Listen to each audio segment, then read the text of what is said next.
to what should be an enjoyable trip down the rabbit hole of reality, because reality really is the ultimate reality show. We're here to be your guides and show you just how deep and fascinating it can go. Because our interests cover and touch many bases. We snapshot the stories that have caught our eye in the news, technology and science, Unexplained mysteries and stories to raise an eyebrow. as well as info that raises serious flags and political banter. Well, you can call us serious flags if you want. But we're also going to look at history, strange tales, and the fortean. We aim to cover it all, casting light across the whole spectrum of stuff. So whether you're listening in today in search of knowledge or dipping in for entertainment, we're here as people just like you, passing our social commentary on what inspires and affects us. And once again, welcome to the Rabbit Hole That Is Reality podcast. This is episode 3. Coming up on the show, it's the anniversary of Orwell's 1984, published on June 8th, 1949. It is. Who are we at war with this week, Sylvia? Is it East Asia? Could be Eurasia. You could be, because in the book, aren't we Oceania, however it's pronounced? Yeah, I think so. Because this is a reflection of the world we live in today. Was it really the instruction book that our society is now based upon? Because you can't help but notice the similarity. We're now like 60 years on, 60? Is it 60, 70? Yeah, 60 years. 1949. Yeah, and this is what we're seeing on a daily basis now. Running down the episode, what we've got coming up in the show today, we have the Ministry of Truth, the Leveson, trying to control all press. You know, and that's where the story ends. If it happens, we'll just rewrite it. Oh, it's a change of story. Oh, let's go back in the books in the Newspeak style, and we'll just delete it. Yep. And a different story. History didn't happen that way. We'll just rewrite it so that you all think that we know what we're talking about. So that's exactly right. So we're going to be covering the Xbox One, the telescreen. We have the G8 Food Summit covering a new total to end world food hunger. Also got the Bilderberg group and Googleberg. Ah, yes, an interesting twist. And are they spying on us? The prison, the NSA, and the GCHQ.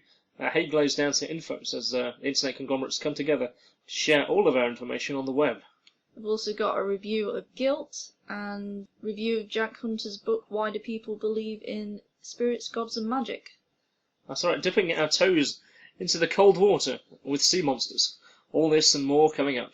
Really, let's stay on the topical news straight away. Let's kick off this way. So the Independent newspaper posted this article this week on their website and also in the newspaper. It's about the G8 Food Summit happening this week. Yep, they want to give £2.7 billion in food aid to try and end world hunger. So the G8 Food Summit in London, 51 countries have promised to give billions of pounds with the aim of saving 1.7 million children's lives by 2020. But is it going to arrive? And will it be enough? So what we have now is the war on hunger. After all, of course, if there's a problem out there, we declare war on it. That way we're in a perpetual state of war, just like it is in 1984. Yeah, perpetual state of war. We've got war on terrorism, war on drugs. War on everything. War on cancer. In fact, if there's any problem that humanity is faced right now, we declare war against it. Yeah. Now we're declaring war on hunger. We declare war on hunger, that's right, because everyone's hungry. Well, certainly, a lot of people are hungry around the world, and we can't forget that. We're joking about it here right now, but you know, it's a terrible situation. Most of the world is actually at a point where they can't afford what to eat. I mean, we live in the UK, and you know where I work.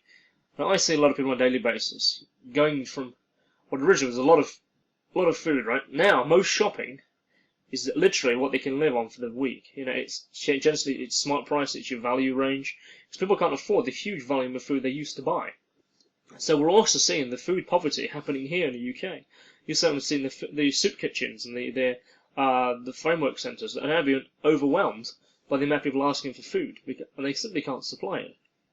Yeah, I seem to remember. I think it was in the news last week. They were opening more food banks than ever. That's right, but have we got enough food to give to those food banks?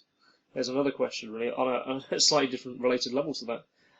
I mean, when we look at some of the comments that have come through to the Independent and have come through to us by effect, let's check out what this guy says here. This is Chris Green, 72. He's a retired accountant from Worthing, and what he puts is... I get the impression that there's enough food in the world to feed all of us. You've only got to look in this country where obesity seems to be quite a major problem. I think it's very good what we do to highlight hunger. And there's a Toya Tourist Maya, 22, is a charity fundraiser from Islington. She's outside the G8 summit, the food summit, giving out a little bit of banter. And she says that this is bringing diverse communities together to tackle one of the biggest problems the world faces. And we choose our politicians, and we have a say where our money goes. I don't quite think someone knows what's really going on in the world. I don't. I think she might be a bit out of the loop. Just go look at the knowledge. So what about this, the comment we have here from Zoe Batchelor, 27. She's an events worker based in Notting Hill. She's also at the outside the summit. Oh, she says, I came here as I had nothing else to do. Sometimes it feels worthless because we're always giving money and it seems to go to governments rather than those who need it, and the governments spend it on something else. That's exactly right. I was talking to a colleague at work, and he's from Pakistan. And he was saying that how his family, him and his family, they have to send money back on a weekly and monthly basis back to Pakistan to support their family over there. They have to send money from here to there to help them survive over there. And he says all the money that goes, bigger sums of money, like charity money and organisational money, it just goes off, and just what happens is it just goes to a local government or a local official. But he sits down in a big ass house, he has like a swimming pool, and he has gold chairs, and he has fantastic ornaments, and the people outside are literally not even 10 metres out of his door are starving. It really bothers. He's a really moral driven character. I admire the guy at work because he really is a moral character. It really bothers him to know that that's the way it is over there. That's kind of reminiscent of 1984 as well, actually, isn't it? I guess it is when you think about it. Yeah. Have the rich area right next to the proletarian area where everybody's starving and in a bad way. That's actually something you see across the world a lot, really. A good example would be the first time I became aware that the poor lived alongside the rich. In the context of when I was a child, I was at school. I think it was year 6, year 7, and we were shown a documentary from Brazil. Where they have the famous shanty towns, which are, I say famous, that should be infamous, really, where you literally have a house bolted on the side, a poor house. It could be effectively made out of like, essentially tin roofs and bricks next to a massive ornate building, and they eat what they throw out. It's a kind of symbiotic relationship. Yeah, I remember learning about that same sort of thing in school, actually. Well, it was in one of their capitals, wasn't it? One of the richest countries in the world. Yeah, it's Rio de Janeiro, the major shanty town is. And I can remember watching the Brazilian Olympics that's about to come on. They showed a video of Brazil 2016, what's going to be there. They showed this flyby of the country, and you can see all the poor houses next to the big houses. And hopefully that will be a world stage where people see that more, and might just be encouraged to do something about that situation. Well, we hope so. Well, we can be encouraged. Also in the news this week, the Bilderberg conference going on. I think it actually is finished today. I know it was certainly over the weekend. And then you have the related story, that is Googleberg, right? Googleberg, yeah, Googleberg. This sort of pre-Bilderberg conference, pretty much featuring the same people, but certainly more focused around the internet and bringing new legislation in. Sort of, they certainly a lot of big players there. Zuckerberg's there, founder of Facebook. You have who else was there? There was like Microsoft's. Sony was there. Of course, the Google CEO is there. Yeah, Google CEO is there. Certainly, they're transitional teams to make this thing happen. I think Amazon, the head of Amazon's there as well. That's right. I think I read that too.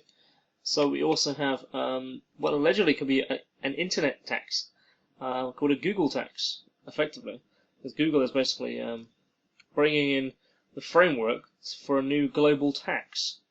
And this is something that I hate to use the word elite because that almost sounds conspiratorial, but certainly those with a lot of power and influence, who want to create a globalization system, and it appears to be on the back of this. This actually might bring it in, So are they bringing us a Trojan horse that people have been talking about for so many years? Are they going to use the Bilderberg conference to launch it effectively? This was addressed in the Independent newspaper. The editor there, Ben Chu, goes on to lay out an essay. It's really good. I'd highly recommend you read about an interesting comment from it. is that the cascade of revelations in recent months regarding multinational companies doing a huge amount of business in the UK, yet paying virtually no corporation tax, has provoked widespread public demand for something to be done. I mean, a good example of things like Starbucks, Amazon, places who basically what they do, they bring in the goods by like Jersey or Ireland, and therefore they pay no tax on it. Yet they'll still charge a UK citizen as if there is a full price tax on it. Yeah. So effectively, it's like the minimum tax they pay, and then plus their cost of the good, cost of the good rather, and then the rest is pure profit. And you wonder why these shops are booming here. Sure, it's because they're getting 20% pure profit of everything that they charge. That's exactly right. So the natural solution is to secure an agreement with the world governments to tax the profits of multinational firms collectively, therefore effectively driving the public need for there to be a tax, and collectively to divide the revenues fairly between them all. This division can be based on the amount of business done between the multinationals in their various territories, as revealed by their turnover and the number of employees. So the idea is, in principle, they're saying that in front of the public theatre that there is, Downing Street and Google are kind of at odds with each other, saying, right, get in here, pay your fucking taxes. But clearly at the Googleberg conference and the Bilderberg conference, they're actually in bed with each other, arranging this stuff. Yeah, because How very strange. You got George Osborne, head of Google. George Osborne and the head of Google, sorry, working together in a kind of punch and Judy match for the public. But behind closed doors, it appears to be arranged, like it's staged, like an effect.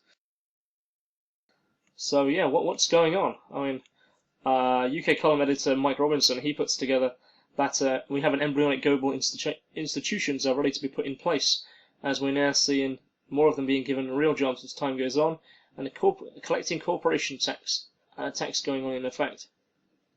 Post-Bilderberg G8 summit also follows soon after. So the way I read this is that you have the Googleberg, let's get together with all the internet heads, Facebook, Google, Amazon, Yahoo, and all them getting on board with each other. Then you have the Bilderberg conference, where it's put forward formally, I guess. Then you have the G8 summit coming out of that is almost the public showing of all the world things coming together. Which it sounds like they might have already decided behind all the closed doors. How they're going to play it. So I guess it's the presentation. How are we going to do it? Oh, let's see what the public can see. Yeah. It's just... Because being Bilderberg's happening in the UK and Watford, as you know, there's massive protests going on there. The festival right opposite it, which basically it's nothing more than a hippie jam festival. Hippies beating drums, shouting sticks. I completely love what them guys are doing, but there's also a couple of journalists up there. Well, there's many journalists down there. We're talking of journalists and broadcasters. Alex Jones down there. He's driving, even though he's probably made a bit of a fool of himself, bursting into George Osborne on the BBC. I saw a picture of him like he's on a boat and he's cruising up the fucking river to get into the Bilderberg conference. Regardless of what that is, he's probably doing it in a smart way. People are fucking talking about it. That's true. Even if he's making a fool of himself, people are going, well, what the hell's it? What's he doing?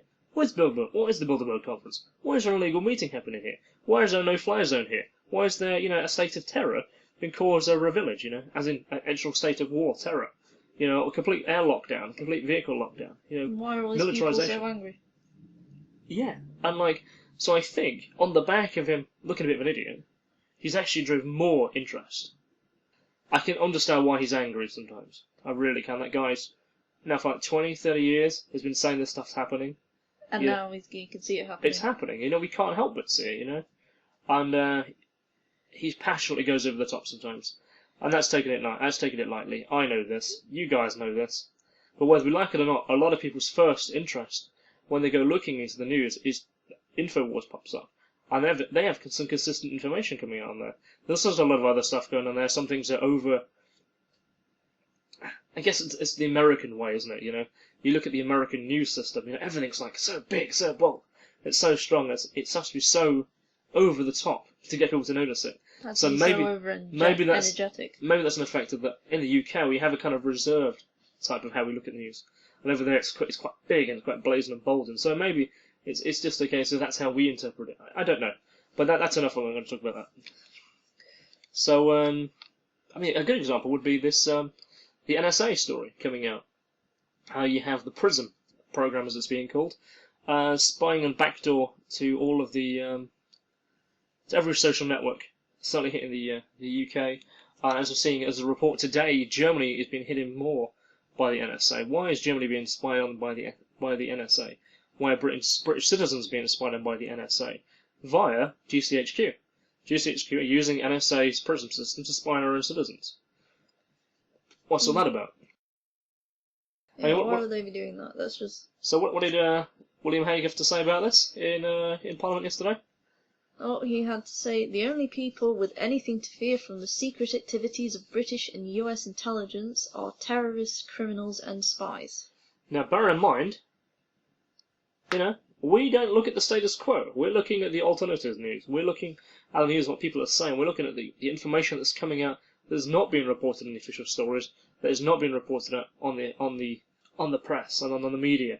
We're seeing the stuff that is kind of going, well, how come you guys aren't looking at this? Yeah, because we go and look for alternative news on purpose. Yes, but as well as looking at the official stories as well, you have to look at both, and you see the pieces fit together. Yeah, you can see more of the full story if you go looking for more viewpoints. Does that mean we have to be fearing this stuff? I mean, do you remember there was the CIA's carnivore program, which effectively was registering everyone's user details when they logged into websites and stuff across the US, and now we have something very similar with this GCHQ NSA backdoor bollocks.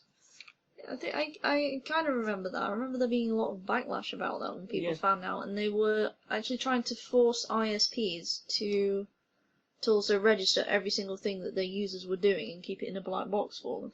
Well, yeah, it's effectively what's it called? It's part of the government gateway system.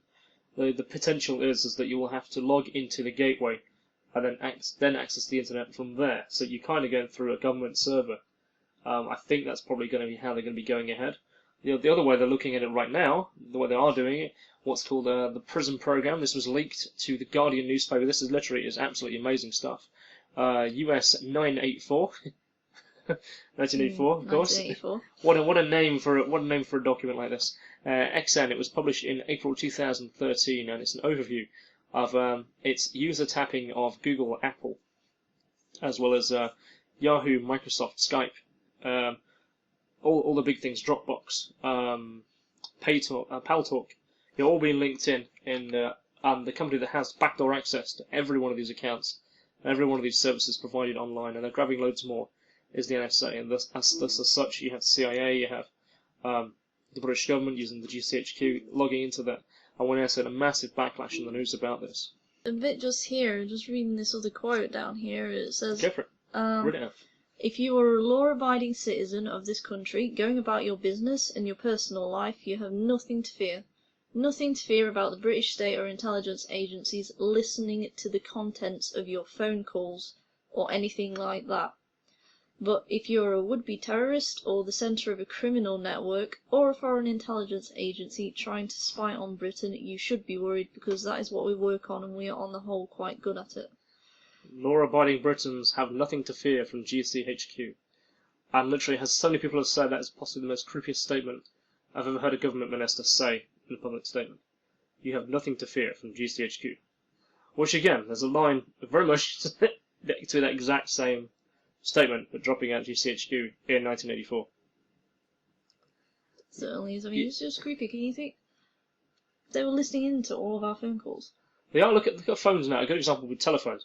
Your phones now have the inability to be switched off. If you download pretty much any program or an app to your phone, it quite commonly it's like prevents your phone from sleeping. It's the number one thing that it does. Prevents your phone from going into standby mode. It will reactivate your data settings. So, but even if you change your data setting off or you turn your Wi-Fi off, it actually will reactivate them to receive information and to transmit information. That is part of its program. Yeah, you almost downloaded one of those. Well, no, I look at them and I go, I don't think so. But every app pretty much has that function. I mean, obviously my phone, I've got an Android phone, so Google does that anyway. I've got no control over that. It's actually part of the terms and conditions. I've seen it. You look at the settings of any Google program on that, it prevents your phone from sleeping and can turn on your data settings of any program which Google has access to on your phone. But you look at other programs on there, it's things like you can add and remove accounts. You can add and change your passwords of accounts. Why are you allowing a third-party program, full access to do this if your account's on your phone? If it's my email, my PayPal, for instance, it might be my eBay account, it might be my Hotmail where I've got information coming in about various other stuff. I mean, it's true, it's innocent. I've got nothing coming in what's out of the ordinary. But it's the potential that's disturbing. As a citizen, I do not agree with that amount of spying on me, personally. I'm angry by that. Oh no, it's What is really interesting about this, a news story I saw today on the back of the NSA story, is that Russia Today interviewed President Putin about this. Oh, did they? They did indeed, and he was like, in our country, you don't do that without a warrant. Basically, yeah. So you don't check on any personal communications of any person, they should have a warrant to do so. So he was quite adamant about the Yeah, he was security. He was quite pissed off about it. Yeah. Good for him. But clearly, the Americans, and British, of course, and every secret service, of course, is trying to gather as much data, as much information across everyone as possible. That's what they're there for. That's what they do. This is true, but there was a historical quote. I think it was. I can't remember what his name is. No, it's a American historical figure. Said people who give up their privacy for the sake of security don't deserve either. No, that's one of them quotes that gets misquoted all the time. Some say they lose neither, will have neither. What the exact quote is, I'm going to have to go double check. It's one of the things that ends up on memes all the time. I believe it's Jefferson. But it's misquoted. Some of the words get changed around. It has the same message, but it's always mixed up. Yeah, I'm sure. Jamal Jaffer, director of ACLU, Center of Democracy in the US, says it's astonishing that the NSA would even ask technology companies to grant access to user data. And it's too late. It's happened. It's already been done. Yeah, they've been doing that for 3 years now, haven't they? Well, since 2007, they were saying like literally a few months ago, we don't do that. That's not how we work. We've got records now saying thanks to this guy from the NSA, who obviously has put his life in danger, in Hong Kong, and says this is what's going on. Send us to the Guardian, make it as news as public as possible. And the US are literally calling for his head, basically. Yeah, I've seen that guy. He's he's going to be stranded in Hong Kong now because he's been a whistleblower and put that out. He ain't going to get out of there. He can't go to China next door. There's no way he's getting out. And China has as much to do with America under the door and behind closed scenes, than you could ever imagine. But it is absolutely shocking that the NSA is asking companies to do this. The NSA is part of the military.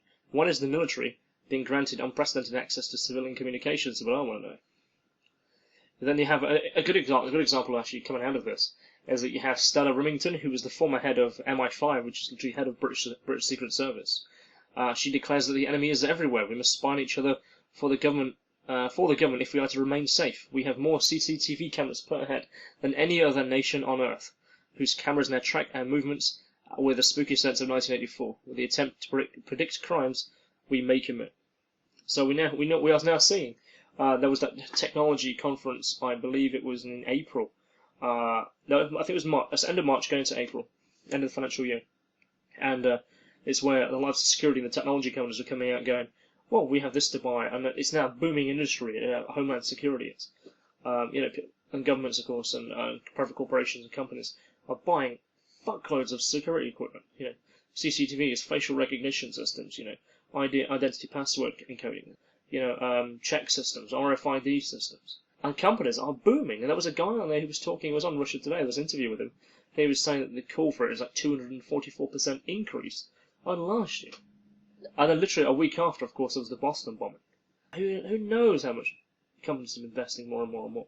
It's a booming industry, but they want to see it flourish. They want to see it flourish more? Yeah, looks that way. But in fact, I was talking on a TeamSpeak chat last night, and we were talking about some cameras that we'd actually seen. And if you go into Nottingham's Market Square, there's an interesting camera. I say it's interesting because you can clearly see there's 3 lenses inside it. If you look up a camera in a supermarket, you can see them globes that are upside down. Yeah, there's usually only one of them. And what I mean by this, it's side on a post, and it seems to cycle. It seems to move, it turns clockwise, anti-clockwise. And the camera lens, when you look at it, it's only about 20 feet off the ground. You can have a good look at it. It looks like it actually has different camera lenses what are inside. It looks like 3. And I think it potentially, this could be me, it could be just 3 cameras, but one in the same position and not moving around. I don't know, it looks like they're actually changing. It perhaps going from standard camera to infrared or something, or electromagnetic field, whatever. They're checking there. I see, so that way they can have a camera that sees more than just the visual, it can see into other things. It could I suppose the potential is they could be using it to see into somebody's bag to see if they've got something in there. Well, I don't think that it's I don't quite think they're that advanced yet. We don't have X-ray cameras. Not quite yet. Don't have X-ray cameras. Not quite. But with an EM field camera, you could. Sort of. I don't know. I'm not sure on that one. Well, so we're also now seeing more and more private companies being bought up as well and getting involved into this. Check out this. We have ACPO, which is began secret arrests again. The UK is calling for interception of electronic communications. Cabinet Office and the British government is also calling running an applied behavioural psychology unit known as BSI, is it? I believe it's called, who basically are doing changing behavioural psychology of British citizens. You know, as we were reading a couple of days ago, and they've actually been so successful at it about changing their views, values, actions by their actions that the technology to do so is actually being sold to foreign countries as a package. And we are selling that to other countries because it's successful. But because we're brainwashing our own citizens so well, we're going to export this to other countries. It's huge money. I can understand why they're doing it. It's scary as fuck. Okay, what about the story that pops up in the news this week about the underground city in Moscow? Yes, the underground city found in Moscow. It appears to be. It looks like a sweatshop factory, basically. I think it was a sweatshop factory. Oh, yeah, there was loads of Asian migrants on in there. But we have to also bear in mind that the Asians aren't the ones running it. Russian, obviously, gangsters and mafia and stuff are those who are, generally trying to make quick buck money, are bringing in, foreign, illegal workers. Yes, and then put them to work underground and making clothes, making food.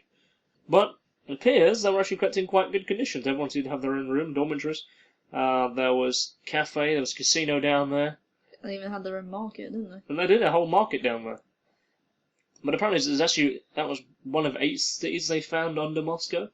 Yeah, and they say they found a lot more before, and they're probably going to find a lot more after. So how many other countries have underground cities? They were in the abandoned sewer system, I think. There were, yeah. They got no sunlight. And I guess they weren't getting paid very much either. But no, I suppose it'd be you work and then you get to live here kind of thing. It would have been that sort of arrangement. It would have been, yes. That's it. Well, that kind of brings us back to what we were talking about. Was it last week with a documentary we saw in Rio de Janeiro, Brazil, where essentially all the homeless people are having to stay underground, and they're getting bombed out by the police and security services and private paramilitaries, plus like citizens of their own country just throwing firebombs and grenades down into the sewers down there and killing the homeless. Yeah, which is not good. That's because they outlawed sleeping on the street, wasn't it? That's right. They outlawed being homeless, just like Hungary has. But that happened last week, and obviously now London has too. Well, as we know. We're going to be heading to break now, but after the break we've got science on the topic of climate change, technology with the Xbox One, or the Spy Box as it's been dubbed by some gamers, review of guilt, the insight into why people believe in gods, spirits and magic when we look at Jack Hunter's book. Also, the Fortean, we're looking into creatures, beasts of the waters, or sea monsters. All this and more on the other side. Playing in your pause is Taran and his original track, Gunpowder and Absinthe.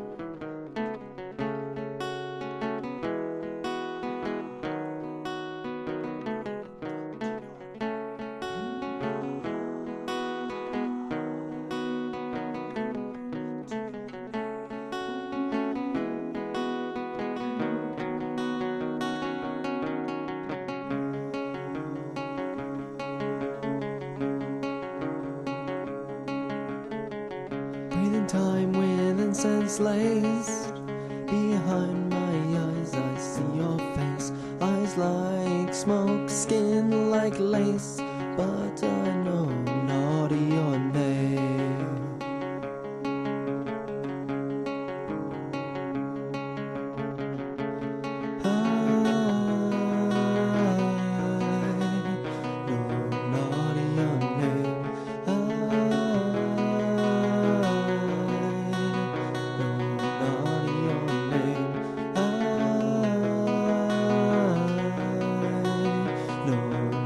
Your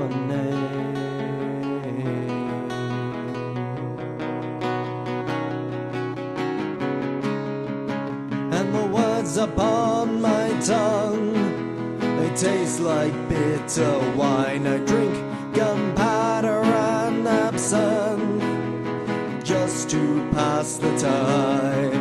And the words upon my tongue, they taste like bitter wine. I drink gunpowder and absinthe, all else is dust and lies.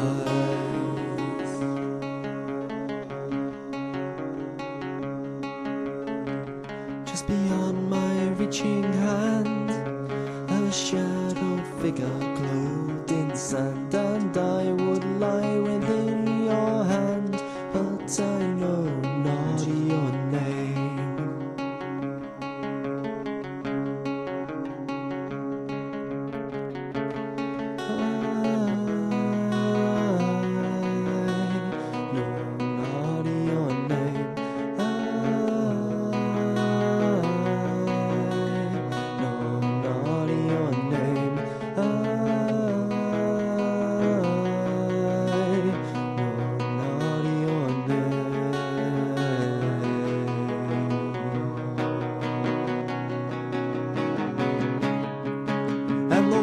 Upon my tongue, they taste like bitter wine. I drink gunpowder and absinthe just to pass the time.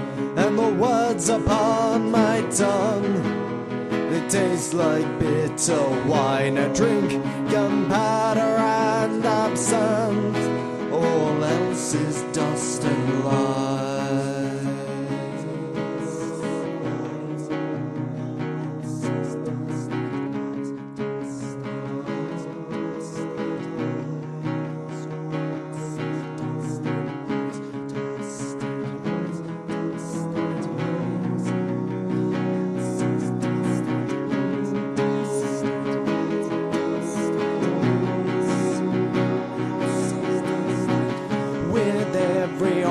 Your lips I taste, my eyes would close, your breath I chase, my hands entwine, my thoughts erase, but I know not your name.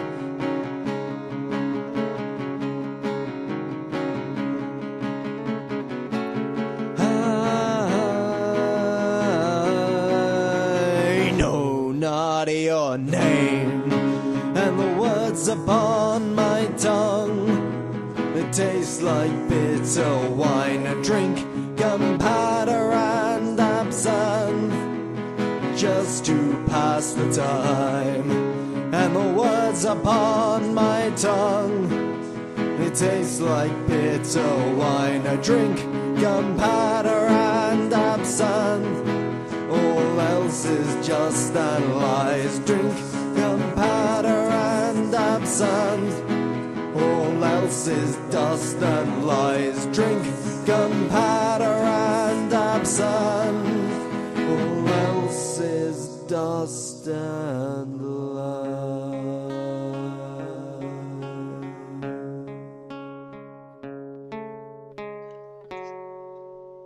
Hey guys, and welcome. If you only just joined us, this is Christian Lander and Sylvie Wicks introducing you to our podcast radio show that is the Rabbit Hole That Is Reality, episode 3. And that playing for you then was Taran with his track Gunpowder and Absinthe. You can download that for free. It's freely available over at Reverb Nation reverbnation.com, to apologise, /Taran Folk. And you can check him out on YouTube and his website and Facebook as well.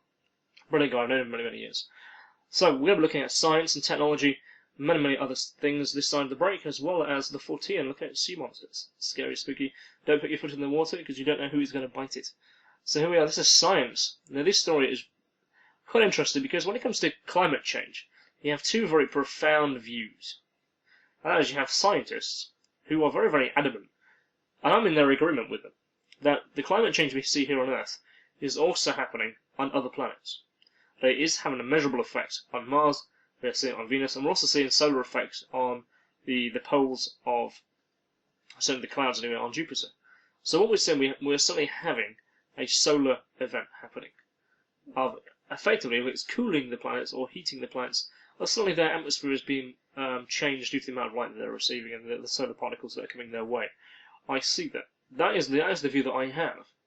I've certainly held for quite some time. You can go and look up that information for yourself quite easily, can't you? So that puts me effectively in the camp of a climate skeptic, but I'm not, because I do see the effect that mankind and this world is having on our environment. So, does that put me as a neo-climate skeptic support? I don't fucking know. A neo-climate skeptic supporter. Oh, I don't fucking know. Anyway, there's loads of choice. There's loads of choice words there put together and try to make up a new long word. I don't know, does that make you a double positive? But they've been double negative, I guess. I suppose. Obviously, there's been two major stories when it comes to climate change that have come out in the past few weeks that I'd like to cover. So, Sylvia, I mean, this is your area, really. You love your environment stuff. Give us a read of this. Yeah, I do. Elevated carbon dioxide is making arid regions greener. This is reported in Science News. Scientists have long suspected that a flourishing of green foliage around the globe, observed since the early 1980s in satellite data, springs at least in part from the increasing concentration of carbon dioxide in Earth's atmosphere. Now, a study of arid regions around the globe finds that carbon dioxide fertilization effect has indeed caused a gradual greening from 1982 to 2010. That's right, we're now seeing data coming out of the Commonwealth Scientific and Industrial Research Organisation, CICERO, headed up by Randall Donoghue. Now, he's focused his studies on the Australian outback, the Middle East, and North America. Particularly, he's based in Canberra, and they've created a model to predict the extent of CO2 fertilization effect. Now, this is actually based on a prediction in the sense of a model that was done a while ago. We're now seeing definitely the effect of that, and that's proven to become true. And that is that here we have a 5 to 10% given the 14% increase in atmospheric CO2 concentration, an increase in the foliage. That's right. So there's now more greenery in arid regions than there used to be, or should be. And the arid regions, I mean, that's the area what borders the desert, really. So where it's desert, where there shouldn't be anything really, and the area next to it, which who knows what it is really? Is that kind of green, kind of? It'll be the bit that's getting greener as it goes along. Yes. So that midway point, there's now fertilization happening on the edges of the deserts, moving into the deserts, really, isn't it? So it's is the foliage is actually encroaching into the desert now. Yes, that's right. So we're getting a lot more shrubs growing. That's right. And there's now papers been shown to show that an increase in vegetation is happening around the globe. Cicero Donoghue says that there's a Land and Water Research Division, who he's the lead author of a new study. Up until this point, they've linked the greening to climatic variables such as a rise in temperature, rise in rainfalls where it is normally dry. Now, a lot of people have speculated this is down to CO2, but it's been very difficult to prove. Now, in fact, it's the CO2 basically, it's the carbon dioxide, what we breathe out. It's basically pushing air, causing clouds and the rain to move from where it should be, which links it really well to where our other article comes in, and that is this one, really. Although carbon dioxide also allows plants to breathe, so that they're getting a lot more nourishment. A good example of it in our history, it's been markedly known that we used to have a higher oxygen content in our atmosphere around 20 million years ago, and that's why plants and used to grow much bigger. We've got fossil records, of creatures that would grow bigger than what they should have been, in a higher oxygen environment. That's right, yeah. The insects are a very good one. You see these fossils of giant dragonflies, which are about 3 foot long. Yeah, spiders likewise as well. But they can't do that unless because they breathe through their skin. So they had to have a very high amount of oxygen to grow that big. That's right, exactly right. So we're now saying we've now got more carbon dioxide. Plants are now having a much stronger growth. In our next news, pollution in the northern hemisphere has now been proven to have helped cause the 1980s African drought. Well, this is linked to the last article about when there's an increase of certain emissions in the atmosphere. It causes, bands and causes things on a rather worldwide scale of things to move. and go to places where they perhaps shouldn't be. Or historically, it's not where they shouldn't be, because it's just an evolving process, but it's where they weren't as much beforehand. We've now seen this. That's right. With this article, the decades of drought in Central Africa reached their worst point in the 1980s, which caused Lake Chad, the shallow lake used to water crops in neighbouring countries, to almost dry out completely. The shrinking lake and prolonged drought was initially blamed on overgrazing and bad agricultural practices, but more recently Lake Chad became an example of global warming, as the new University of Washington research, to be published in Geophysical Research Letters, shows that the drought was caused at least in part by Northern Hemisphere air pollution. That's correct. Aerosols emanating from the coal-burning factories, certainly the UK, Europe and the United States during the 1960s, 70s and 80s, cooled the entire Northern Hemisphere. And then what that did, it shifted the tropical bands forced south. So where there would have been a consistent amount of rain coming down over Chad, it actually took it south. So it took the rain away. Of course, there's no rain on a lake. The lake dries up because it's so hot down there. That's exactly right. So that band moved it down.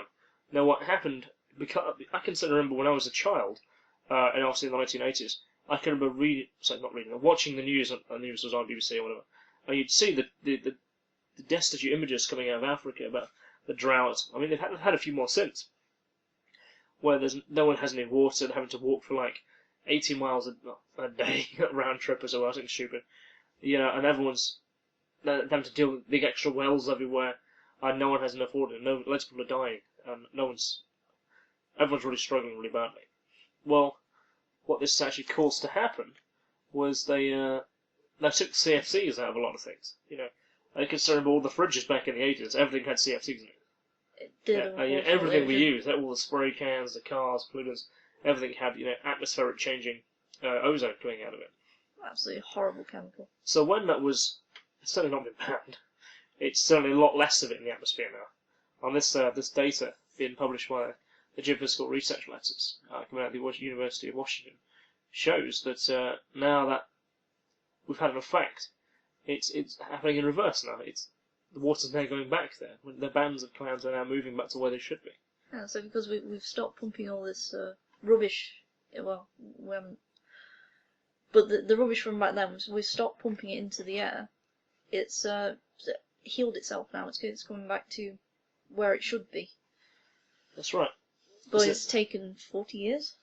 Well, yeah, a good while certainly. And clean air legislation passed in Europe and the US shifted the reins back. Related to the GW research, collaborators show that global warming is now causing land-covered northern hemisphere to warm faster than the south, reversing the 1980s trend, which is exactly what we've been talking about.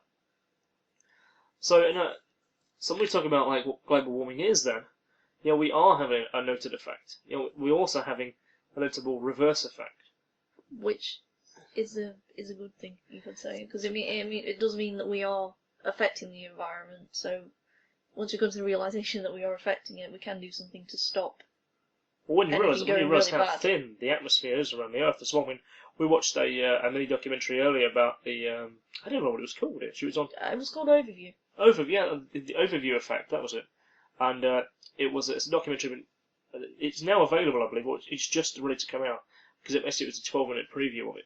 And it was talking to a lot of the astronauts and the cosmonauts, part of the NASA and Russia space programs, about when they're on the ISS or when they're on the shuttle missions, and they can see they're looking out over the Earth. How spellbinding it is, and how we see the Earth as an organism, how we see it as just one whole. We're down here, we fight amongst each other, and the effect that it has on them. Seeing an overview, and that's what's called the overview effect. But they spoke particularly about how thin the atmosphere is. When you look at it, when you look across the horizon of it, you can see the arc of the Earth, and you can actually see how thin the ozone layer is, and how. Yeah, I think one of them described it as it's just barely clinging onto the surface. It is, yeah, that's so thin. We put holes in that stuff. Dangerous amounts of universal radiation and solar radiation is coming through. We need to protect that. Absolutely do, or we're all going to die. Well, there's nowhere else we can go, is there? Not as yet, no. Why not? Well, unless you're a Scientologist believer. Oh. I don't think so. Hey, there was news yesterday, apparently, that there was outside, is it Stansted or is it Gatwick? I'm recalling there's a number of UFOs were seen coming in over London, and they appeared, according to the pilots who had seen these UFOs, because there might be something different. There might be kites. There might be something daft, you know. But It might be something Monday. Might be something Monday, and we're going to go with Monday, but because that's more likely. And they were coming down over the Scientology churches based in London. Did they all go out and start? I don't know. I know. Obviously, the pilots, of course, they were falling very fast, very bright, and they fell in front of the aircraft. And when they were looking down and where they were going, they realised that actually they were going to the Scientology place in London. And there was like 3 different pilots who'd seen similar objects in a small time period. I wonder how they're going to interpret that. Oh, you know. Hey, they're the ones who paint see giant lots of symbols on things. the middle of the desert and stuff. So the aliens know where they are. Tom Cruise has a lot to answer for. Oh yeah. What was that film we recently did? What was just like Oblivion? That was it. That was so full of I think references. so. That was. I'm not going to get into that. Anyway, so we're going to be looking at technology next. Xbox One, Xbox Connect. Now we are kind of staying on the theme tonight of 1984 and certainly of oppression, and people looking at us all the time. As we normally would have a bit more lighter heart to the kind of things we're talking about. This one particularly, as it's relevant to its 1984 release, as it is the anniversary of the book's release, and we are in a state of society where we've seen a lot of these things happen. It's very, very easy to kind of get distracted with the conspiratorial thing, because there's a lot of things that people believe what are just absolute bollocks, you know. Playing cassette tapes back, you know, you hear strange voices, you know. Oh yeah, if you play this tape backwards and listen to it It's through your earphones, you can hear the satanic messages devil or and shit. something. That kind of stuff, you know. There's many events that have happened that appear to have contrary stories to the official view. We're not going to go into them. But anyway, this one is about the Xbox Connect, rather the Xbox One, that is going to have 24-hour connectivity. It watches you all the time. The device is not off. Even when you turn it off, it goes into effectively into a standby mode.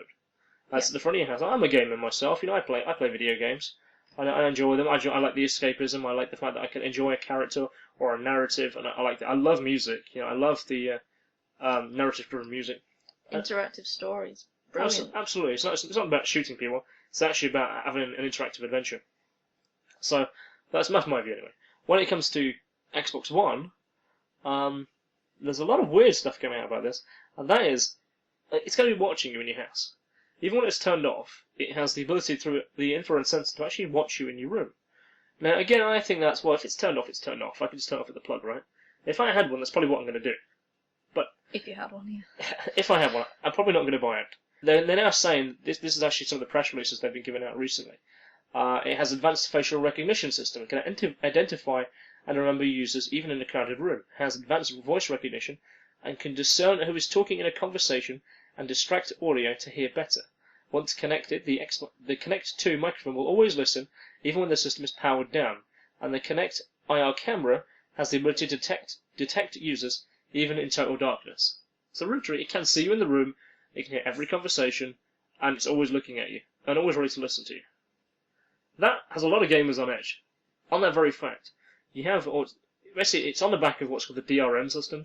Every game, digital rights media, if you didn't know. Okay, digital rights media, either is if you buy a film, buy music, buy a game, or whatever, the license that you have to use the game does state, in its terms and conditions, it really does, that it's only for the user who has purchased it. So that means when you buy a DVD, it's not really for the family, it's only actually for the licensee who actually buys it. But no one ever reads these terms and conditions, and generally has ignored them forever. Now, of course, the digital rights have come in, and the publishers are quite angry about this still, and they want to see it enforced. And we're now seeing things like anti-piracy. Well, these are all coming as part of the cycle of those things coming together, the enforcement of this kind of data. So Microsoft, not only being a publisher, but also being a producer of that kind of software, and Windows, you know, its producers, its operating system will provide that DRM system. And of course, they're in a better position to try and enforce their own products. So I kind of get what they're doing with this.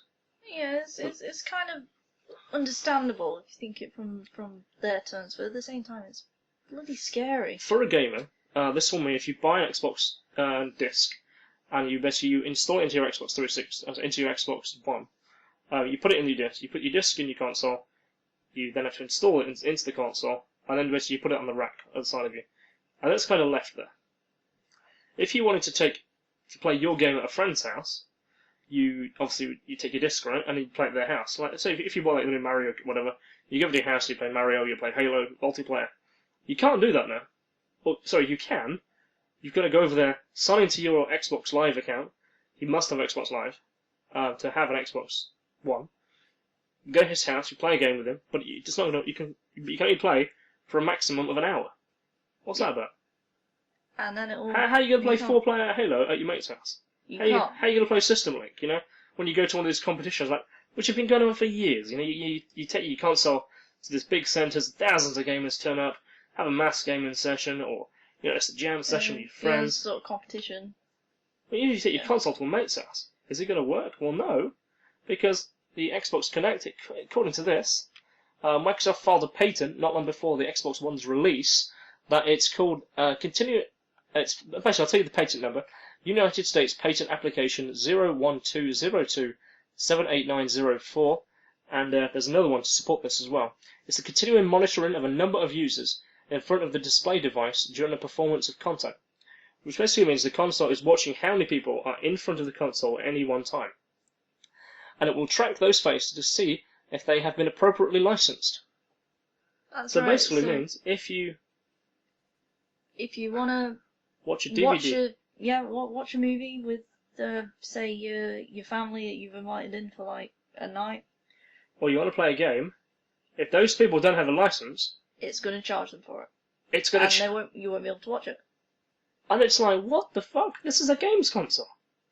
I want to play games with my friends. I can't play 4-player split-screen Halo with my friends because they don't have a license. No, you're not allowed to. For an hour. And then they have to buy the entire game. Well, yeah, they have to buy a license, which is actually the cost of the game itself. So if a game has cost you, according to Amazon, $89.99, you know, every one of your friends in the living room then has to buy a license, $89.99 each. What the fuck? But that's my gaming gripe aside. I mean, I am a gamer, and that pisses me off no end, and clearly that's a very passionate thing that I have. Now, but coming on, you don't own your disc that you buy. I don't own the discs that I buy. It's not like Apple, isn't it? That's what Microsoft's pushing. You don't own the disc. You only own the license to rent it. Yes, you only own the disc for the time that you're playing it. It's very dangerous, I think, as a precedent. And of course, Microsoft are the one who've developed this NSA Prism program. They've been working with it since day one. They were the first company to sign on with it and help develop it. They are literal partners with this thing. They are. Yeah, that's when you have spies. They bring all this out. So this is kind of how we're linking into this, right? So you have a console has the ability to watch you all day, all night, has the ability to listen to you, watch you. It knows how many people are in front of the console. It knows by facial recognition who's in front of it. And if they don't have a license, they can't play it. It's going to just turn you off or say, you can't play this or whatever. But it can also see you in complete darkness and detect your heartbeat. Now, in the book 1984, right, there was a technology known as the telescreen, which did what? Well, it did everything that the Xbox One's Connect does. It can see you in complete darkness. It can tell who's there and what they're doing, and it can recognise their facial expressions and their movements and what they do and where they go. And if they move out of the cone of the telescreen watching that's them, right. It'll tell them to get back in front of it so they can see it.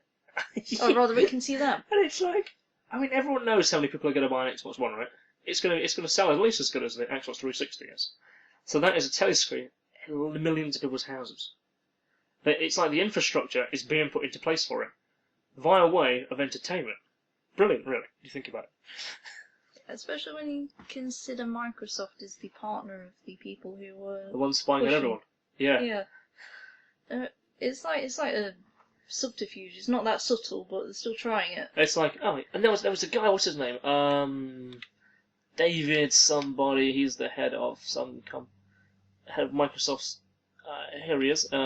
Dennis Durkin. Microsoft's Dennis Durkin. He released a press release a few weeks ago to say that the Kinect can identify objects and clothing, even anything down as football jersey people are wearing, and target advertisements based on such data. So basically, if you're wearing a red cap or you're wearing a New York Jocks pop or whatever, it will base adverts based on what you're wearing. Doesn't that sound very much like in Minority Report? You know, you pass through certain past shops, or whatever, or the window will advertise to you. And you'll go past, the adverts you see are tailored to you as a person. Hey there, Mr. We know that you're getting cold right now. And that's the other thing. This can also detect heartbeats as well. That's also one of the selling points to connect to. It can detect your heart rate. So that would be like, oh, I know, if you have a bad heart rate, it'll like give you adverts for like cholesterol reducing food or something. Well, potentially, like isn't it? And that's the potential for what this device is. And then in the book, 1984, written by George Orwell, there's a particular passage what comes into effect here as the spooky music kicks in. And that is, I'll read this out for you while the spooky music is on. It's very terribly dangerous to let your thoughts wander when you're in a public place or within range of the telescreen. The smallest thing will give you away. A nervous tic, an unconscious look of anxiety, a habit of muttering to yourself. Anything that carried to the suggestion of abnormality, of having something to hide. So even wear an improper expression on your face, such as if you have to look incredulous when a victory was announced. If you're not, it was a punishable offence. And there was a word for this in newspeak. It was called face crime. So yes. And we now have one of these devices ready to go on sale to millions of gamers. I can do all these things. But, I'll be watching but you all another the thing I thought time. the Xbox One, obviously we saw the Microsoft press conference, and they're not really aiming it at gamers. They're aiming it at people for TV. It will be what your TV gets piped through now. You don't need a cable box. You don't need a Sky. You'll need your Xbox One, and it will provide via the internet your television. Which is interesting again because it's exactly what the telescreen did. It provides all forms of your entertainment. It provides all your media sources, all your movies, all your TV, All your news. music, all your news. Everything can come through this. Yeah, it's a scary little world. And that was our focus of technology for today. And believe me, there's even more we could be talking about on that very subject, but we're not going to, because I feel that we should also be talking about the lighter, harder stuff. Because I like in the phrase of Vinnie Eastwood, you if you don't have a sense of humour about these things, you're going to go nuts. Yeah, absolutely. You're going to go nuts. I don't want to go insane. I don't want to go nuts. I want to live and have a laugh. I want to have a laugh. So let's check out something that's a bit more entertaining, in a darker tone. A review of Guilt. Now, if you don't know this, do you know? Sylvia, I know you know of it, but FrostWire or FrostClick, and I'm gonna advertise and pop them every week that we do this show, because it is a brilliant way for people to get to Creative Commons freely available music, audio, documentary software that is in the Creative Commons license. That is, it's completely free to get hold of these films, these documentaries, this audio, this music, application software, and it's freely available. It is, And it's freely available by It's by consent of the people who make it. That's correct. So if a person makes a film, they can upload it to here, it gets filtered, and then this becomes available to the network, to all of the FrostWire users, really. It works a bit like a sharing software, but it's sharing information that is amazing and free. And everything on there has a quality level, really. And as you know, we reviewed Motherland last week, an animation. This one is Guilt. So... Oh, gosh, I only saw about half of this when I came in and you were watching it. So you want to tell people what happened in the start? Alright, yeah, so I'll do the review of Guilt then, okay. So it was, do you remember when you were a kid, you had those, I'm trying to think of the children's books, so quite because children's books now are very different. Children's books now are very PC, they're very nice, they're very colourful, and they're very simple. When I was a child, I'm not saying back when I was in the good old days, there seemed to be a lot more substance to them. And this reminded me of those children's books, where certainly the main character wasn't a good guy. He had character flaws. He had a three-dimensional perspective to his character. This particular one, it's an animation. It's really reminiscent of those books of old. It's it's very, very attractive. Visually, it's charming. It's dark. It looks like a cartoon. It's a very simple, striking visual. Sorry. So it's like it's like a big-eyed drawn person. It's quite simplistic. It's really, really good because it conveys emotion. He's walking through the woods, and he goes into a kind of he has a flashback to when he was in a war, and he remembers strangling someone. Then when he kind of comes out of his flashback, he realises he strangled this bird. And that's like, fuck. It's a bit But then dark. you see his anger through this quite visceral sequence. And then this gold cat appears. and it's kind of like a spirit of the woods kind of thing. And he kind of guides him through these woods, and then he goes to a temple. At the temple, he meets like a robot god. It literally looks like a Mayan temple. There's this like golden god kind of figure, and he kind of makes this soldier, this character, replay his flash memories. You see a flash sequence of all the horrors that he's had to endure as a soldier and all the things he had to do. And then this god takes the darkness out of his body. You know, it's kind of like black mist comes out. He takes all the evil out of him, and he puts it in himself. And then the god dies. It's like he's took everything bad out of this guy and made him. And then he's just this guy is just like so guilty for the fact that I was angry to get out a bird, and he effectively killed a god. The god took his spirit away. And it's really, really, how do you put it? The levels, the emotional levels, yes, it's destroying oneself, like sacrifice, and it's like a poetic thriller. There's no words. It's about good and evil and the challenges that a soldier has, and that's called Guilt, and that's freely available. You can watch it now. It's also available on Vimeo as well, so because Vimeo is a partner of FrostWire, so you can watch it on there, and that's called Guilt. So I mean, coming on the back of that, I mean, we always like to provide a few bits of information, fun facts, etc. Some of the children's stories. Another thing I found this week, I don't need to read that. Okay, that's right. I got it here. I already wrote this up, because I wanted to include this. I thought it was relevant. Now, do you remember the nursery rhyme Hickory Dickory Dock? I think I remember like 3 lines of that. That mashing at the clock. Yeah. Okay. What about Eeny Meeny Miny Mo? Eeny Meeny Miny Mo, I remember. That's basically how you choose between as well. We use them today really as counting aids for children and toddlers, etc. Apparently, there's supposed to be sinister undertones to these. Now, this is kind of when I was watching Guilt. This is what it reminded me of. This is what kind of led me to this, and that how we have scholars who believe that they were sinister. And actually, they're apparently part of Druid sacrifice choosing. So, Eeny Meeny Miny Mo, and eventually that's how they would choose who would die, who would get sacrificed. By telling people a rhyme. Well, no, that's how it survived. It's a transitional message. That's how it's come out of me. This apparently, scholars believe that this was a druidic method of how they would select the will of the gods to choose a victim for sacrifice. But you have to bear in mind that comes out of Christian superstition. Of a perspective of time. At a time there was a major, fear of those kind of things. Eeny Meeny Miny Mo is a corruption of what used to be 1, 2, 3, 4. So that is old Celtic language that's been it's changed corruption. It's basically a simile of words. So clearly you can see that, first, if you read a book by William Shakespeare, if you read a book of Shakespeare now, you clearly have terms and words in there we no longer use today. Yeah, I read I read one of his, and there were a few words I had to look up because I had no idea what they meant. But they clearly did at the time when he wrote it. Were slightly longer than they are today. So again, the corruption of words over time, it's nothing new. Everyone knows this happens. So yeah, Eeny Meeny Miny Mo are actually is a corruption of 1, 2, 3, 4 in Celtic. And similarly, Hickory Dickory Dock is the same. I was like, what? Of course it is. I saw that effectively 8, 9, and 10 in Old Celtic is Hockera, Cockera, and Dioc. Hickory Dickory Dock. Now I don't know whether I'm the only one who's noticed this.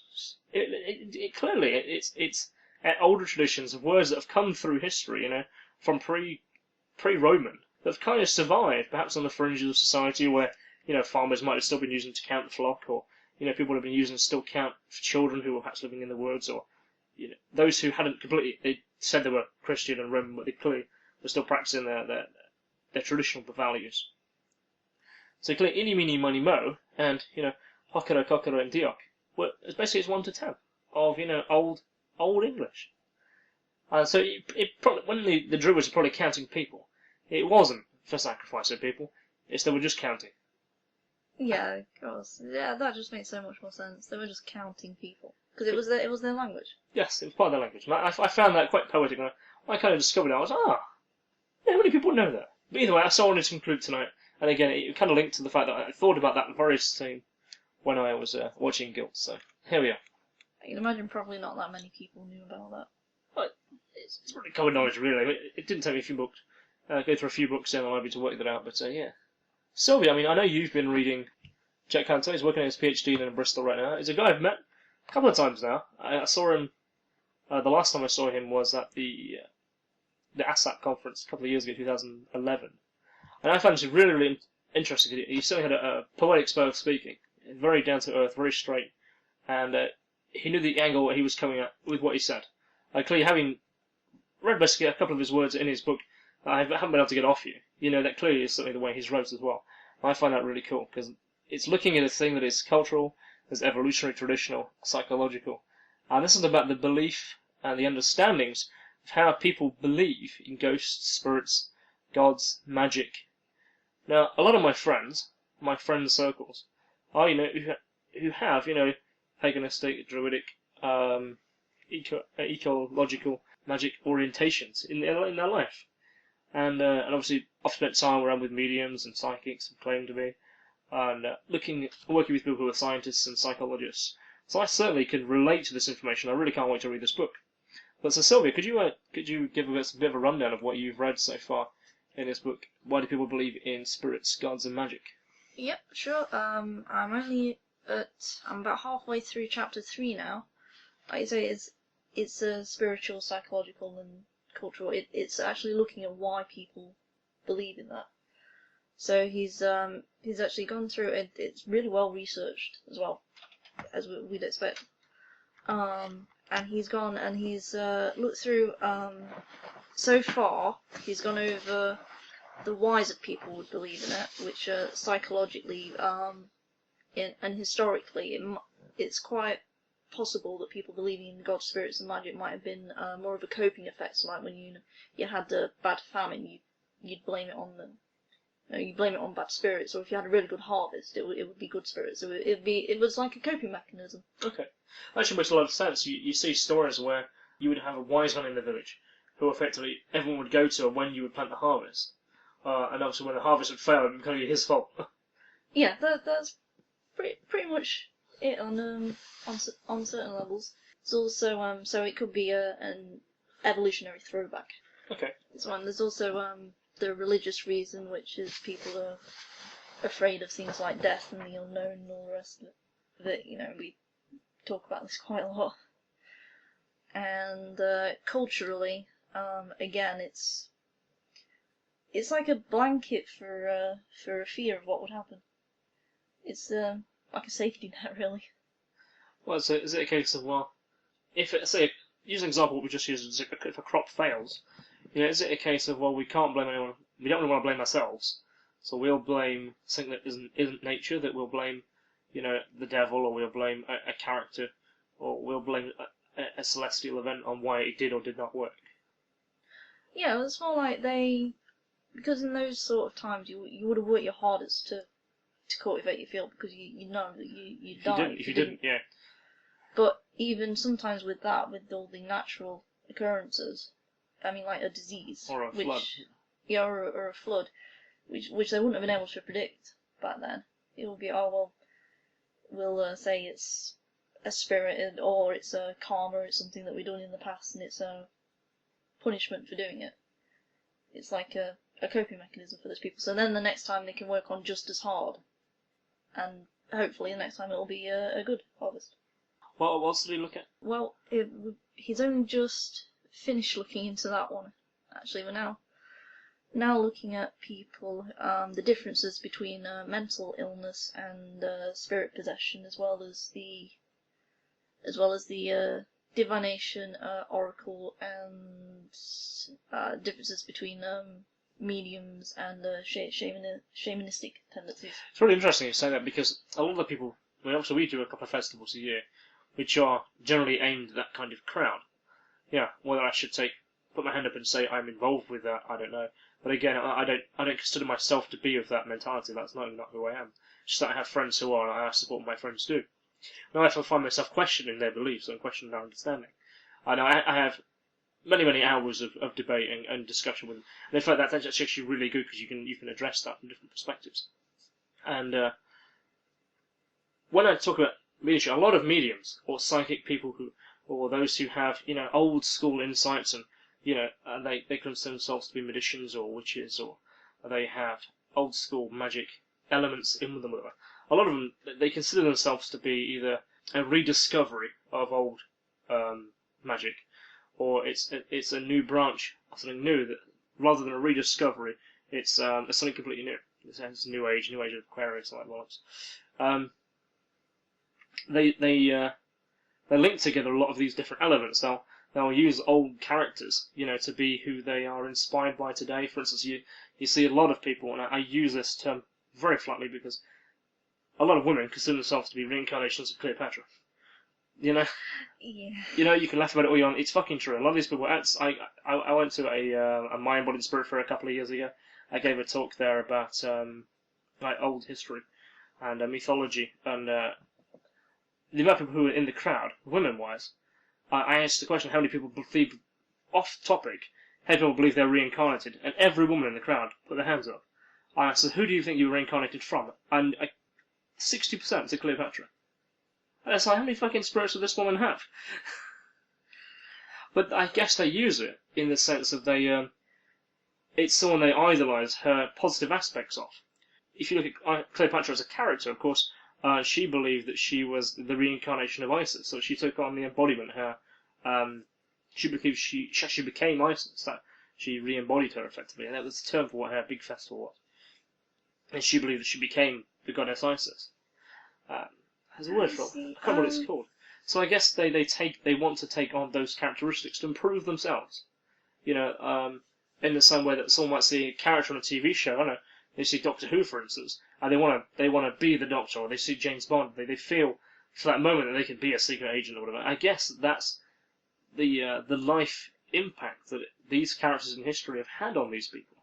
They are their embodiment of the aspects they want to have, or they draw upon. They'll draw upon the moon or the sun or the star constellation at a certain time of the year, or it'll be some kind of alignment, and they'll go, alignment happens from this star system to this place on Earth. Well, I'm going to stand here so I can feel the light from these 12 stars come through this item to me, and I can be empowered, or I can strengthen myself on an aspect that I'm struggling with. I kind of get that understanding and identification. It's interesting that you mentioned that empowerment aspect, because that's in the chapter that I'm on right now. Was a couple paragraphs I was reading today.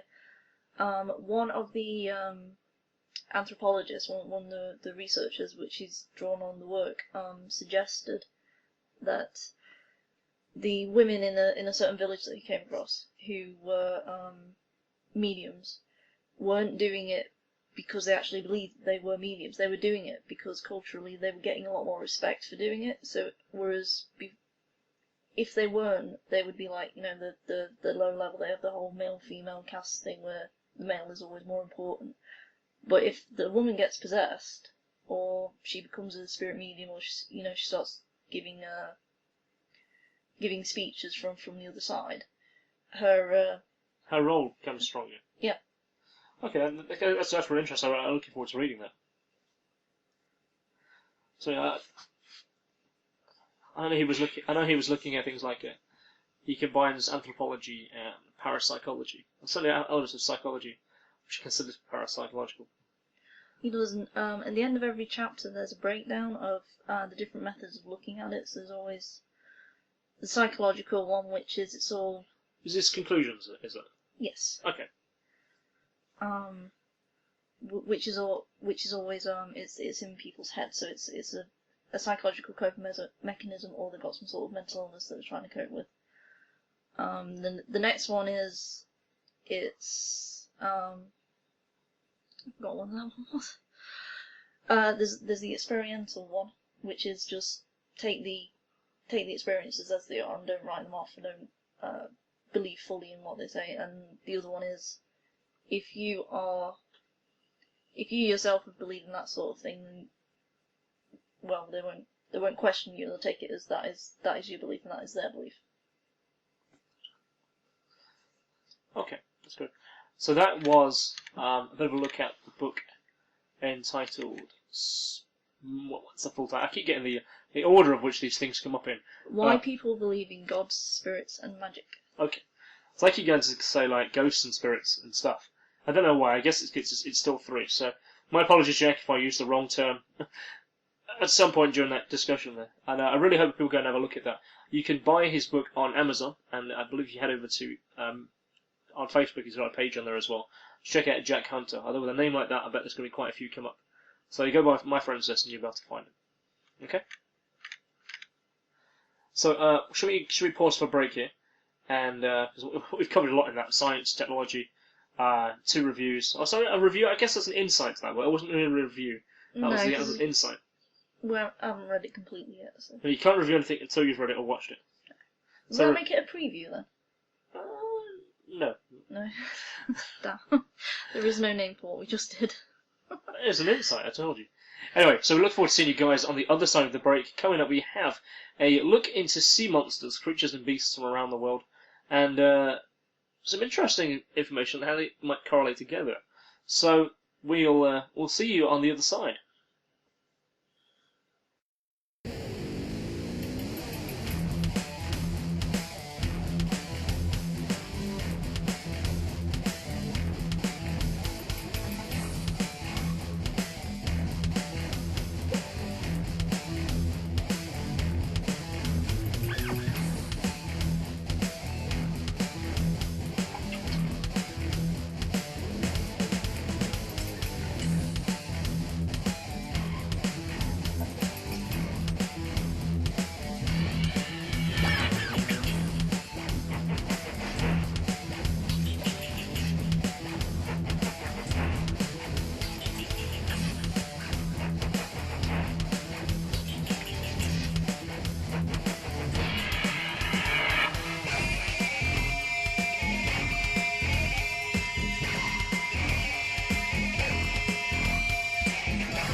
That was my good friend Jackie Taylor with her album Brain Candy from 2005, and that was the track About Being Human.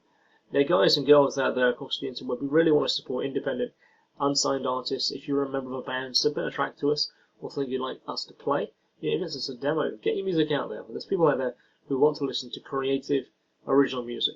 So come on, let us know, and we'll get your track on the air. So this episode we're going to be looking at sea monsters, beasts, and stuff that's been found around the world. This really has been spurred on by a video we saw. This past one that Sylvia brought to my attention. I was like, oh, okay, that's really interesting. Let's go from there. We'll analyse it from there and link into what we're going to be looking at all this episode. That is sea monsters and beasts and lake monsters around the world. Yeah, there might even be some truth to it, so who knows. So let's analyse and break down this video of what Sylvia has seen. Right, in this video it's been filmed in Ireland on one of their larger rivers. Now, there's a guy with a HD camera who's filming another guy who's in a suit fishing. No, let's stop there. Okay, there's a guy in a rowboat with a fishing rod fishing wearing a suit. That's right, yes. Okay, here's problem number one of why this video could be completely discounted, but carry on. Alright, so as this guy is filming the guy in the tuxedo, and there's a big boat in the background, there appears to be this creature coming across from left to right. It's going across the water in between the two boats. It's quite a big creature. You can see the wake of the waves going over it. You can't quite see what it is, even though the guy's got a HD camera, so it's really good resolution. And he just follows this thing as it sort of coasts along, and well, until the video ends. If you look at the video, I'll post a link to what this video is. You have to go and look at it with sensible eyes first. There's a guy wearing a suit fishing. Okay, why the fuck would you be fishing in a lake or in a river wearing a suit? You wouldn't, because it'd get wet. Okay. The second one is, it's a HD camera. Now, the reason it's a HD camera is it's because it's for a film. You know, these guys are filmmakers. It's a film called, I have to be done a bit of digging. It's a film by these guys called David Lynch and the River. Now, David Lynch is a guy well known for Twin Peaks and various other psychological shows that always had a supernatural twist to them. Or, you know, they had, you know, some kind of paranormal kind of twist to them. So, if they're filmmakers, which is the reason for the HD camera, and the reason why a guy is in costume, what's more likely happening here? You have to look at three kind of aspects of the way I think about this. Is that you have, it's a genuine video, they genuinely saw something going by. Is that more likely? Is it genuinely a sea monster? Is that more likely? The second one. Possible it was a whale. Okay, that's one. They do say that they have had whales coming into that river and swimming up it. Okay, so, but the reason what I'm coming to really is that so is it A, it's a sea monster that's been recorded. B, it's part of a film promo project. The fact this is David Lynch and the River, so it's filmmakers making a homage film to David Lynch, who always had a supernatural twist to his films, or it's part of the promo of the film in what's called the ARG, which is the actual reality gaming stuff. That basically it's kind of how the film kind of blurs the fourth wall. You know, like the Blair Witch Project did it. You know, with the blogs months before it happened. You know, they were then found by the fans, kind of thing, as the film was out. It kind of ties it all into being real. What's more likely? So it's a film crew who's making a film about a sea monster and David Lynch, or it's a real sea monster. I think more likely it's something to do with the filmmakers themselves. If you look at the way the boat's positioned, there appears to be two very taut lines on the boat that's in shot, and they appear to be pointed towards the boat that the guy filming is on. Now, I don't know how elaborate these filmmakers are. Filmmakers are a genius when you think about it. They are. It's true. The amount of effects they managed to pull off. It may be assumed that there perhaps is a line between them, where there'll be a rope and they've got something tied to that rope. So therefore, when the rope pulls taut, you know, effectively it pulls it along as the boats kind of move apart from each other. And that's why the rope's taut. But it's possible. It could even be simpler. I mean, watching the video again, you can actually see is the guy who's doing the filming is panning his camera right. It keeps sort of drifting further to the right, and he has to keep pulling it back.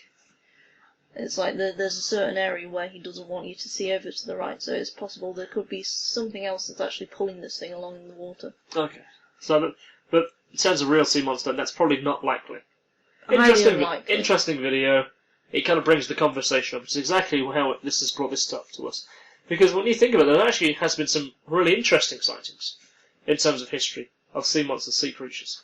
Now, I know that the one thing you want to be looking at this particular episode really was the what's called the monster belt, for lack of a better term. So, do you want to explain this and a few of these examples so you can illustrate what this is? Alright, well, the monster belt is more in terms of latitude. It's in the northern hemisphere, going across the globe. It seems to cover North America, Canada, Alaska, the UK, Scandinavia, and all those along that line. They've all had their fair share of lake monster sightings. It's either the serpentine one or the plesiosaur-like one. Alright, and of course there's Loch Ness's Nessie, which has reports of chronicled beasts as far back as 565 AD, when the biographer St. Adaman wrote an account of a monster that rose from the surface with a great mouth and a roar. And by no means here the only beast in the loch. There's also Loch Morar, which has Morag, which is the description of the shape of something similar to an Indian elephant, which is 30 foot long with 4 humps. Wales has one in Lake Bala called Teggy, and Gairloch, also Ireland, lake monsters are an accepted part of local zoology and mythology of the last few thousand years. In Scandinavian Iceland, it's the same latitude as British Columbia. You've got Lake Okanaga, where you have Okopogo, and Lake Champlain, which has the monster Champ. Well, what's intriguing about the monster belt is that they are the last areas where the melting ice from the last ice age came and flooded the place. So it's possible they could be sort of an evolutionary throwback or a survivor of an ancient time. Well, the melting of the ice age was about 10,500 years ago, and it's not all that unusual to find old survivors. I mean, they had the coelacanth in the sea that they thought was extinct for several million years. Well, the thing is, they found a skeleton. They never found any of them ever since. And then randomly they found one. And they found another one. And they've actually been found all around the world now. Yeah, and the first one they found was because a fisherman pulled it up, and he thought it was a weird-looking fish. It is. Well, yeah, it's an armoured fish. It does look very strange. Well, it's a fish actually, and it has 4 fins that actually move the same way a mammal does. As in that they don't move at the same time. They actually move left to right, left to right. Yeah, they move independently of each other. Yes. In November 1975, a skeptical American-led team was shown to Sir Peter Scott, the naturalist, to confirm publicly that the Loch Ness Monster exists. Soon after, Robert Rines, the president of Massachusetts Academy of Applied Science, led a team operating a 16mm camera suspended 45 feet below the vessel. They took photos every 75 seconds. Several shots appeared to show a 12-foot-long dinosaur with a head and neck of about 8 foot, which would be sort of a plesiosaur-like creature. Mr. James proclaimed the monster existed and put forth that plesiosaurs had perhaps been there since the end of the Ice Age. He put in a request into the government to have it protected under the Conservation of Wild Creatures Act. So maybe, just maybe, there's something in there. Maybe. Maybe there's something in all of them. Maybe. I mean, it's interesting we talk about this. It's a likely factor, you know. If you look at, say, Loch Ness, which is perhaps the most researched one out of all of them, its infamous nature. It's 25 miles long. It's really, really deep. Yeah, it's like the deepest loch in all of Scotland. It's murky as fuck. You can't see anything, really. No, because there's so much silt in the water, you can't see more than a few feet. No, you can't. So it makes it really, really hard to check. Although technically it should be relatively easy, but it's not when it comes to the logistics of it. But could there be a dinosaur-like creature in there, which would have dinosaur-like meals it must have? Is there enough of an ecosystem to feed potentially a remnant of the dinosaur age in the lake? Potentially. I mean, I saw a documentary a while ago which was quite good, but I personally I don't think it's going to be a plesiosaur-like creature, because with them being reptilians, they have to come up to breathe every so often. And with that sort of, like, if there was a family of that sort of creature in there, they'd have to come up to breathe every few minutes. It's more than likely it's a serpentine or a giant eel-type creature that's living in the Loch Ness. Okay. Well, as the story, it could in fact be a sturgeon, isn't it? Which Yeah. fish is what growth's like. Yeah, in fact, in China they had what they thought was a river monster actually turned out to be giant sturgeon. Yeah. Well, you have to get kind of what causes them to grow. You know, do they actually have a maximum age, or do they get old, or the fact that they just keep growing until they've had enough food? Well, with crocodiles and a lot of lizards, they don't seem to age all that much. They generally tend to die from competing with each other. Yeah, I mean, there's an alligators that they actually don't know how actually long they live, or is it a crocodile? Because they've never actually had one that's ever died of old age. You know, but apparently they had one that was 108. You know, allegedly at one of the zoos. I think it was a crocodile. Yeah, and that's how long they had it, and it was they didn't know how old it was when they got it. But again, it died because of an accident. It had a freak accident or something. Yeah, so it could have lived for Yeah. God knows how long. This was still at full health, so I don't know how long these things last.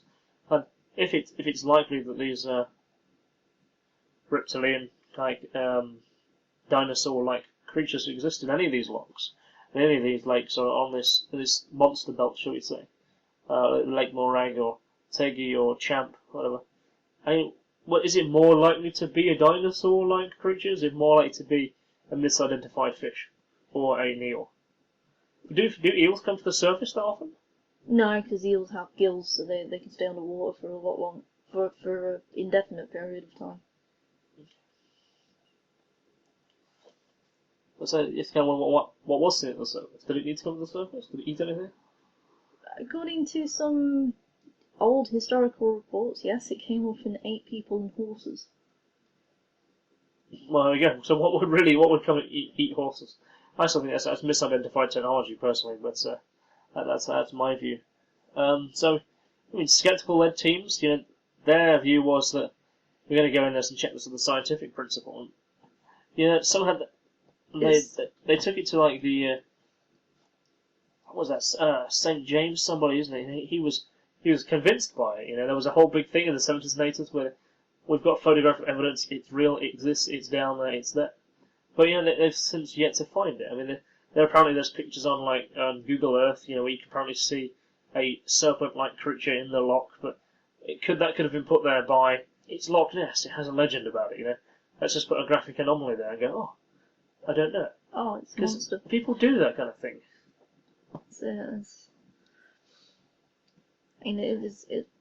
Personally, I think it's probably more likely it's a giant eel, because I don't think it has the right sort of ecosystem for a sturgeon, and like I say, if they had a reptilian, it would have to come up for air every so often. Somebody would have seen it more often.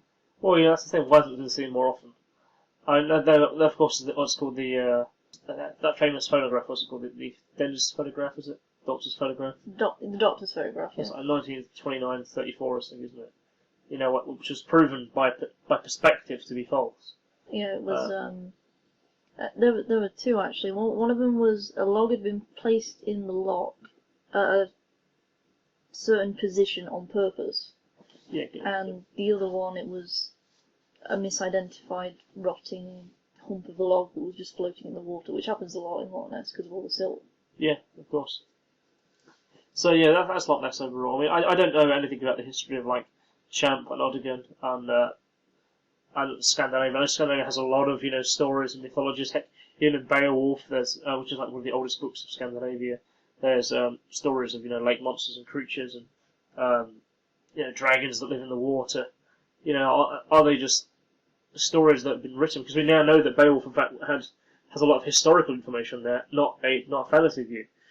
That it's kind of always considered to be a myth, but it actually has never been proven to be a lot of elements of truth in there. So it actually may have been a historical account. So again, you have stories of the great beast that he fought on the water when he travelled between, I think, Scotland and is it Scotland that he went to before he came back to? I think so. I'll have to double check that. I keep thinking it's Scotland. I think it's just a word that's used in Scotland, so I must be mistaken. It's definitely going to be a Scandinavian thing there. But yeah, he went between two islands. He come from a long way away back to there after receiving a message that King. Oh, what's that king's name? I've only been reading this research recently as well, and I can't remember what it is. I'm a complete idiot. Anyway, so yeah, there was sea monsters back then. I've heard of a couple in Russia. Again, it's on that belt, isn't it? It's that belt, that latitude around the Earth. Yeah, it's on the same belt. So yeah. Want to watch out for that when you hear sightings. Yeah. So anyway, this comes to an end of our interesting look into the rabbit hole that is reality. It's a very strange place, very twisted. Lots of different alleyways you can go down, and each one of them little pathways can take you to a lot of different locations. So here we're going to end it before we go off too far in any other tangent. So thank you for listening, you guys, and we look forward to seeing you very, very soon.